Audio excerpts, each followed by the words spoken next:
कहानी की शुरुआत साल 1957 में पोलैंड से होती है, जहां ग्रहण के दौरान एक बच्चे का जन्म होता है और उस बच्चे के सीने पर एक अजीब और अनोखा निशान बना हुआ था, जिससे देखते ही चर्च का एक फादर उस मासूम को अगवा कर एक पुराने चर्च में ले जाता है। वो बच्चे को वेदी पर लिटाता है और कुछ अजीब मंत्र पढ़ने लगता है। फिर वो एक खंजर निकालता है और बच्चे की बलि देने ही वाला होता है कि ठीक वक्त पर पुलिस वहां पहुंचकर उसे रोक देती है। लेकिन फादर रुकने को तैयार नहीं होता। वो चिल्लाकर पुलिस से कहता है कि ये बच्चा कोई साधारण इंसान नहीं बल्कि शैतान का रूप है, जो बड़ा होकर इस पूरी दुनिया का विनाश कर देगा। मगर पुलिस को उसकी बातों पर जरा भी यकीन नहीं होता और जब फादर फिर भी खंजर चलाने की कोशिश करता है तो पुलिस गोलियां चलाकर उसे वहीं ढेर कर देती है और उस मासूम बच्चे की जान बच जाती है। इसके बाद कहानी 30 साल आगे बढ़ती है और अब हम उसी बच्चे को देखते हैं जो अब बड़ा होकर मैरेक नाम का एक अंडरकवर पुलिस ऑफिसर बन चुका है। दरअसल जिन पुलिस कर्मियों ने उस रात उसकी जान बचाई थी, उन्होंने ही उसे पाल पोस कर बड़ा किया और उसे एक काबिल पुलिस अफसर बनाया। और आज मैरेक को उसका पहला बड़ा मिशन मिलता है, जहां पर उसके शहर से 8 महिलाएं रहस्यमयी तरीके से गायब हो चुकी थी। तफ्तीश में पता चलता है कि उन सभी को आखिरी बार एक चर्च में देखा गया था, क्योंकि उन्हें बुरी आत्माओं के साए से आजाद कराने के नाम पर उस चर्च में लाया गया था, जिसके बाद से उनका कोई सुराग नहीं मिला। मामला एक धार्मिक स्थल से जुड़ा था, इसलिए पुलिस खुलेआम छापा मारकर कोई बड़ा विवाद खड़ा नहीं करना चाहती थी। यही वजह थी कि मैरेक को प्रीस्ट का भेष बनाकर चर्च के अंदर भेजा जाता है, ताकि वो बिना किसी शक के सारे सबूत जुटा सके और महिलाओं के अचानक लापता होने का सच सामने ला सके। लेकिन जैसे ही मैरेक चर्च पहुंचता है, वो देखता है कि पूरा परिसर एक अजीब और गहरे सन्नाटे में डूबा हुआ था, मानो वहां बरसों से कोई प्रार्थना ही न हुई हो। तभी मैरेक की मुलाकात वहां के मुख्य प्रीस्ट से होती है, जो उस पूरे परिसर की देखरेख करते थे।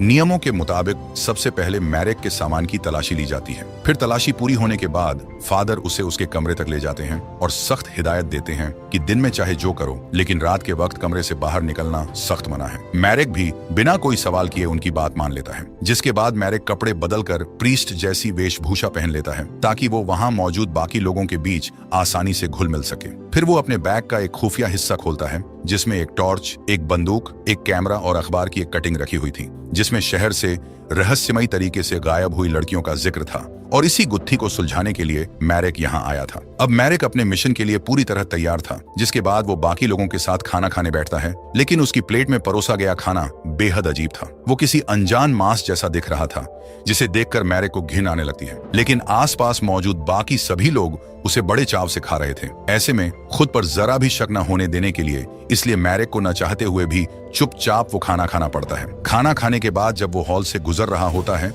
तभी उसकी नजर एक कमरे पर पड़ती है। वहां एक औरत मौजूद थी, जिसकी शारीरिक और मानसिक हालत बेहद खराब लग रही थी। दरअसल चर्च के दावों के मुताबिक उस औरत पर किसी बुरी आत्मा का साया था और आज रात चर्च के लोग एक्सोर्सिज्म के जरिए उसका इलाज करने वाले थे, जिसमें मैरेक भी शामिल था।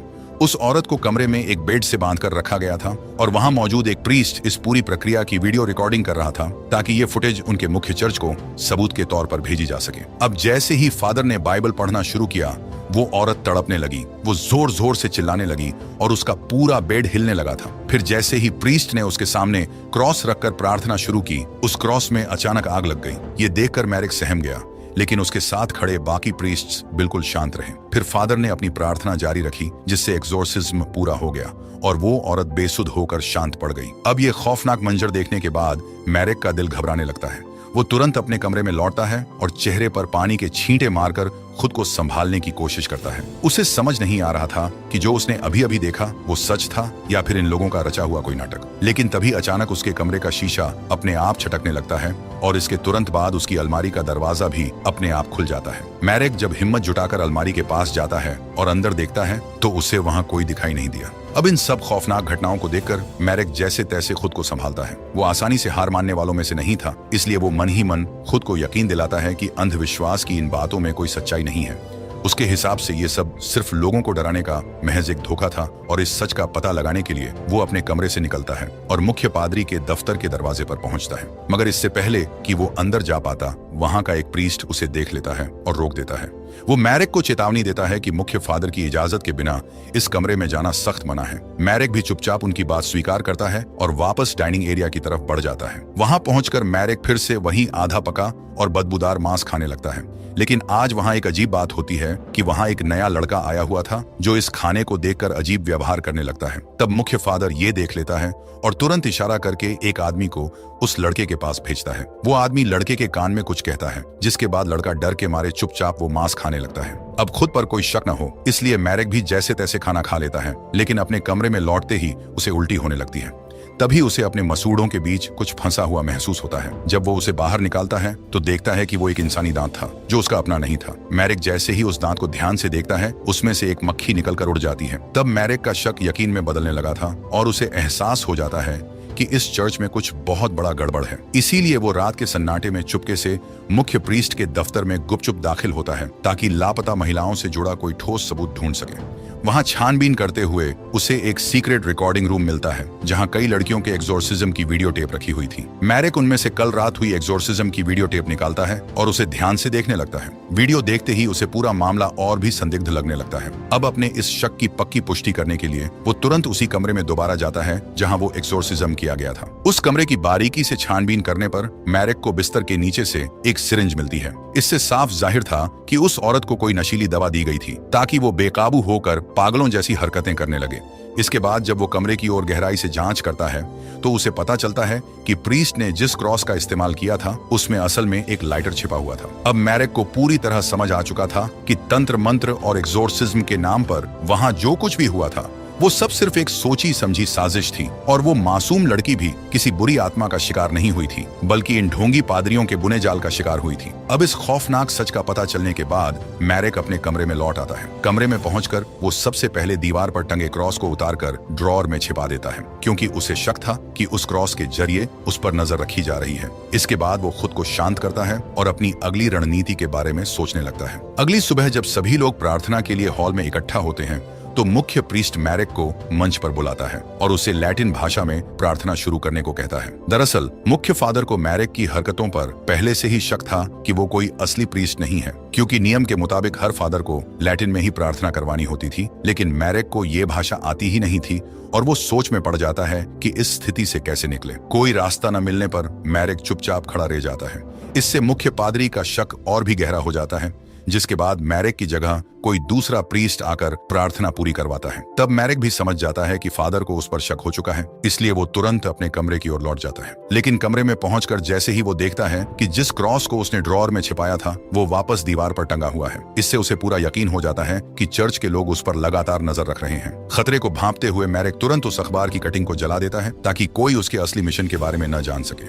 इसके बाद वो बिना देर किए चर्च से भागने की कोशिश करता है, लेकिन मुख्य दरवाजा पूरी तरह बंद मिलता है, जिससे वो चर्च के अंदर ही फंस जाता है। अब बाहर निकलने का दूसरा रास्ता ढूंढते समय मैरेक की नजर कब्रिस्तान पर पड़ती है जहां एक प्रीस्ट चुपके से एक ताबूत को जमीन में दफना रहा था। ये नजारा देखकर मैरेक को अचानक उस बीमार महिला का ख्याल आता है जिसे उसने कुछ समय पहले देखा था। सच का पता लगाने के लिए मैरेक तुरंत उस महिला के कमरे की तरफ भागता है, लेकिन वहां पहुंचकर देखता है कि कमरा पूरी तरह खाली पड़ा था और फर्श पर सिर्फ खून की कुछ बूंदें बिखरी हुई थीं। तभी पीछे से डेविड नाम का एक प्रीस्ट आता है और मैरेक को कन्फेशन बॉक्स में चलने को कहता है। वहां पहुंचकर डेविड मैरेक को चेतावनी देते हुए कहता है कि यहाँ के लोग जान चुके हैं कि वो उनके खिलाफ सबूत जुटाने आया है। डेविड आगे बताता है कि इस जगह से बचकर निकलना नामुमकिन है क्योंकि उसने खुद भी एक बार भागने की कोशिश की थी, लेकिन मैं पकड़ा गया था और मुझे सजा के तौर पर सैकड़ों कोड़े मारे गए थे। इसलिए तुम भी अगर जिंदा रहना चाहता हो तो कोई सवाल जवाब मत करो और चुपचाप वही करो जो तुमसे कहा जाए। इस पर मैरेक उस प्रीस्ट के सामने अपनी असली पहचान उजागर कर देता है कि मैं कोई फादर नहीं बल्कि एक पुलिस अफसर हूँ और हमारे विभाग को सीक्रेट सूचना मिली थी कि गायब हुई 8 महिलाओं को इसी चर्च में लाया गया था।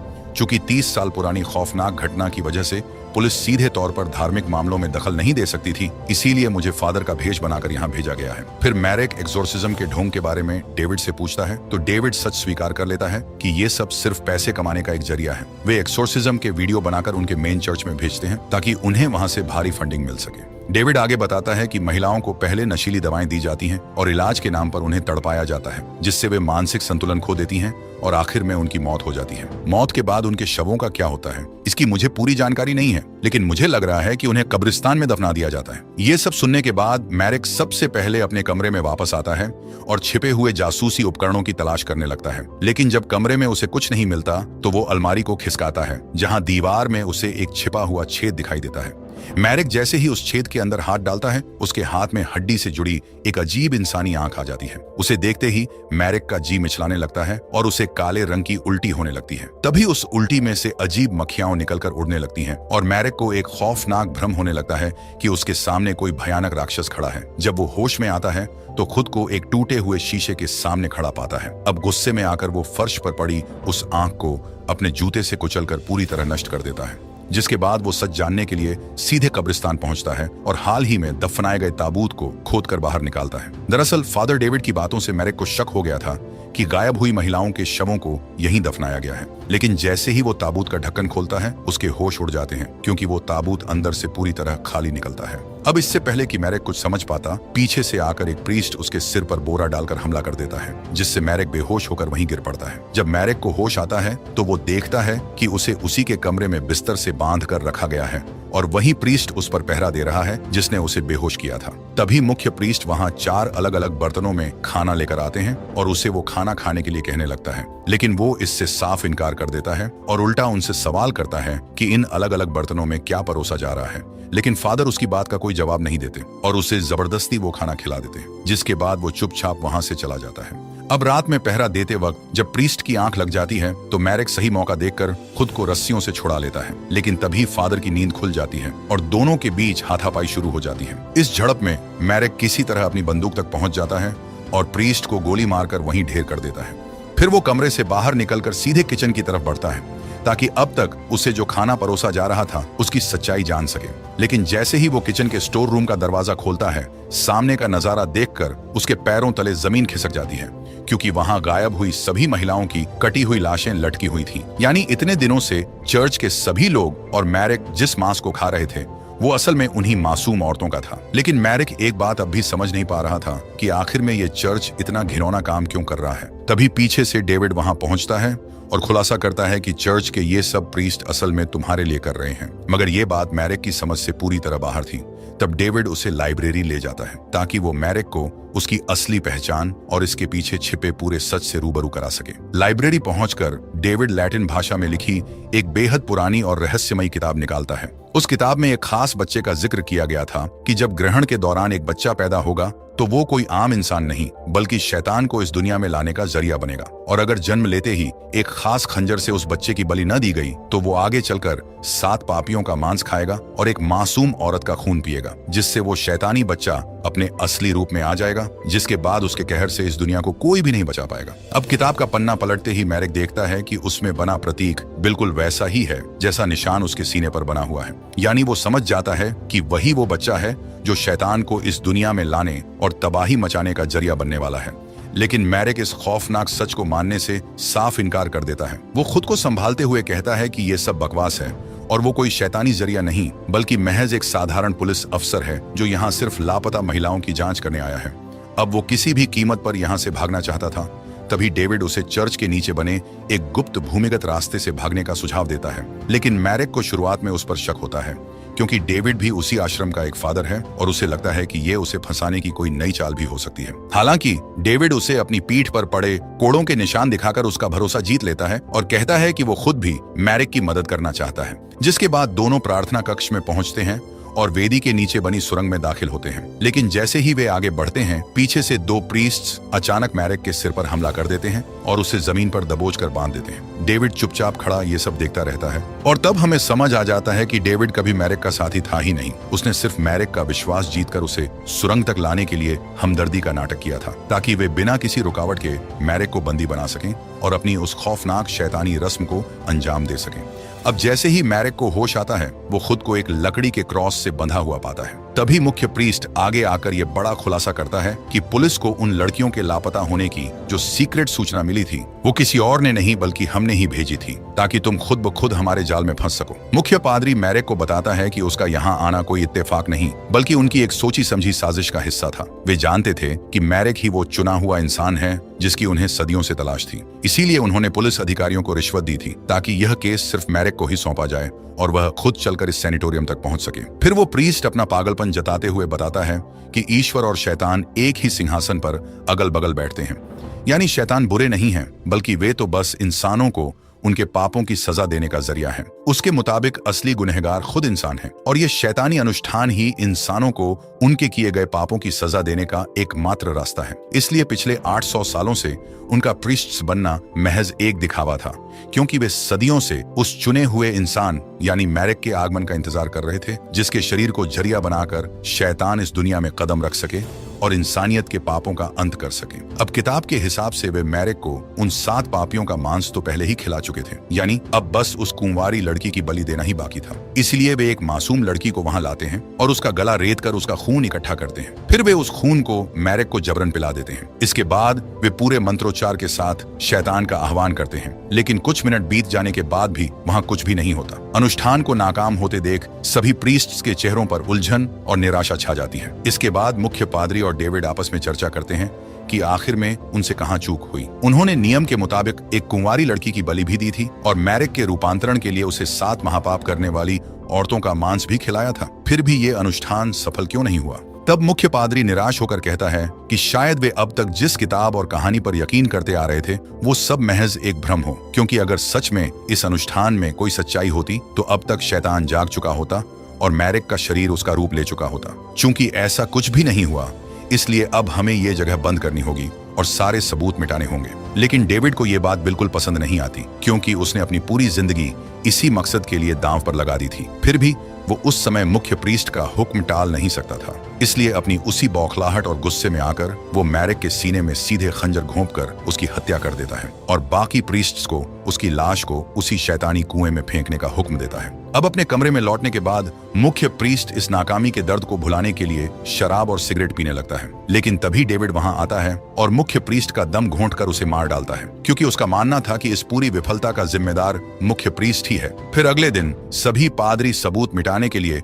आंगन में सभी लाशों को जला देते हैं। इसके बाद डेविड सभी को इकट्ठा करके मुख्य प्रीस्ट की मौत का ऐलान करता है और मगरमच्छ के आंसू बहाते हुए दुखी होने का नाटक करता है। लेकिन उसे नहीं पता था कि मुख्य प्रीस्ट की नाक से अचानक एक मक्खी बाहर निकलती है और उड़ती हुई नीचे कुएं में पड़े मैरेक के शव तक पहुंचती है। जैसे ही वो मक्खी मैरेक के शरीर पर बैठती है, मैरेक की आंखें झटके से खुल जाती हैं और उसका शरीर धीरे धीरे शैतान के भयानक रूप में ढलने लगता है। इसी बीच जब डेविड मुख्य प्रीस्ट की याद में प्रार्थना करवा रहा होता है, तभी हम देखते हैं कि डेविड का शरीर धीरे धीरे हवा में उठने लगता है और फिर मक्खियों के झुंड में बदलकर गायब हो जाता है। तभी उस गुप्त सुरंग से एक खौफनाक चीज बाहर आती दिखाई देती है और ये और कोई नहीं बल्कि वही शैतान था जिसे वे लोग बुलाने की कोशिश कर रहे थे। अब वो मैरेक के जिस्म में समा चुका था और अपने असली खौफनाक रूप में आ गया था। तब चर्च के बाकी प्रीस्ट्स के शरीर भी एक एक करके हवा में उल्टे लटक जाते हैं और उनकी भयानक मौत हो जाती है। अब चर्च में जो भी चीज जिंदा थी वो मरने लगती है और जो चीज मुर्दा या मुरझाई हुई थी उसमें एक नई शैतानी जान आ जाती है। फिर जब वो शैतान जीसस की मूर्ति के सामने पहुंचता है तो उस मूर्ति का चेहरा भी खुद ब खुद उसकी तरफ मुड़ जाता है। तभी सब कुछ उल्टा पुल्टा होने लगता है और आसमान से काले बादलों का एक भयानक बवंडर चर्च के ऊपर गिरने लगता है। अब पूरी दुनिया पर शैतान का ही राज होने वाला था और उसकी असीम शैतानी ताकतों से दुनिया को तबाह होने से बचाने वाला अब कोई नहीं बचा था, क्योंकि उसे हमेशा हमेशा के लिए जगा दिया गया था। और इसी खौफनाक मंजर के साथ ये कहानी यहीं खत्म हो जाती है।